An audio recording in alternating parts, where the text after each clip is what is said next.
So, trap modification. This one here is a pretty stock Bridger number 2. Not much modification other than my setup on here. I use a full length of chain all the way down, bolt style earth anchor, because I trap in Pennsylvania, and Pennsylvania is good for rocks. These things drive through rocks very well as compared to like a wolf fang. I use 3 swivels on mine. All my swivels I bend over and I weld every tab shut. Not that you would have to, it's just a peace of mind for me, and I can guarantee that that trap's not coming apart. Another modification I do to all my traps is I weld the end of the jaws in a little ball to where there's no way that that trap jaw can come in. I've seen traps where they've been chewed on very hard. But this is a pretty plain Jane. The only thing I think I did with this was add on my setup of my anchoring device, and I night latch the pans. So that's pretty much a stock Bridger, except for a few mods there with the night latch and the welded on the jaws. These work just fine. Caught quite a few foxes in these. But when I'm going after coyotes, for some reason I go to my go-to traps. This is the equivalent to that trap in a Bridger in a Dogless style.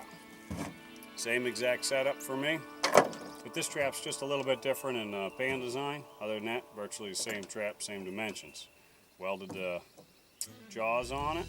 This one here is 4 coil. It's a lot faster. This trap here I like. One of the things I did is this pan wasn't notched like this when I started.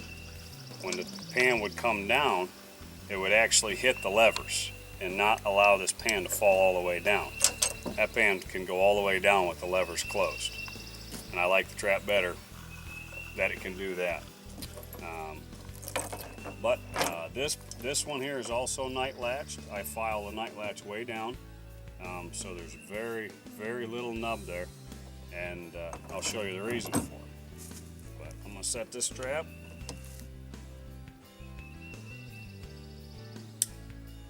One of the reasons I like dogless traps in comparison to a dog trap is look at the height of the pan in comparison to each other. That's one of the reasons I like dogless traps. This dog's already got his foot buried into the trap. This dog has his foot on top of the trap. This here is a pretty good trap in my opinion. Next trap, can't buy them anymore. I have a few of them that I obtained, and I would obtain more given the chance. I just like them. This one here, this is a Montgomery number 2. These traps, I put my own base plate on, cut a piece of metal, bent it, put a D-ring in there and welded it on.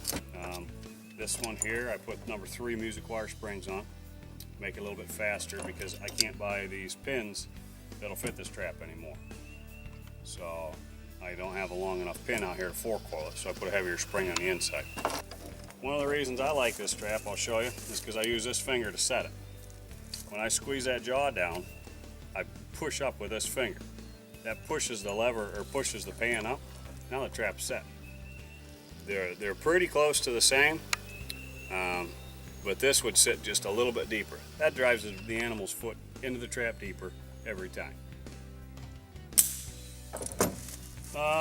My favorite, personal favorite, the one that caught most of my dogs this year, just because I used it the most, is a Montana number 3 special.